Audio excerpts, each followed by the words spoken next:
শহরের এক পাশে গাছতলা, আরেক পাশে পাঁচতলা। শহরের এক পাশে 5 স্টার 7 স্টার হোটেল, বৃত্ত, বৈভব, আনন্দ, উল্লাস, এন্টারটেইনমেন্টে মানুষ ফুর্তিতে মজে থাকবে। আর শহরের আরেক পাশে বস্তি, না খেয়ে মানুষ চিকিৎসার অভাবে ধুকে ধুকে মরবে। ইসলাম এটা চায় না। ইসলাম চায় সম্পদের তারল্য সবার হাতে পৌঁছে যায়। আল্লাহ বলেন, সম্পদ যেন শুধু তোমাদের ধনীদের হাতে কুক্ষিগত না হয়, এজন্য আমি এই জাকাতের ব্যবস্থাপনা করেছি। ফলে সবার কাছে এই জাকাতের অর্থ কিন্তু পৌঁছে যাবে। জাকাত হচ্ছে one of the 5 pillars of ইসলাম।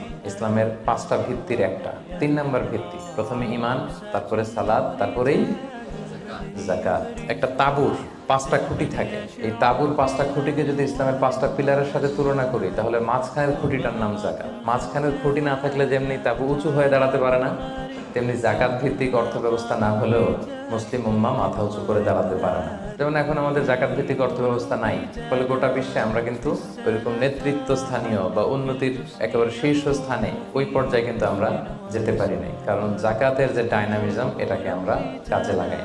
নির্দিষ্ট পরিমাণ সম্পদ যদি নির্দিষ্ট সময় পরিমাণ কারো কাছে থাকে, তাহলে তার উপর দান করা ইসলামে কি করে দিছে?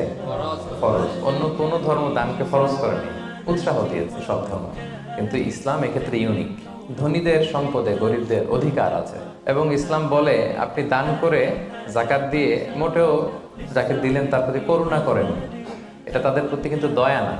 আমি আজকে যাকে জাকাত দিলাম আমি মোটেও দয়া করি, করুণাও করি, অনুকম্পাও না, বরং এটা তার হক, এটা অধিকার, এটা কোনো রকম দয়া বা অনুকম্পা নয়। কারণ ইসলাম চায় একটা সুন্দর মানবিক সমাজ ব্যবস্থা গড়ে তুলতে।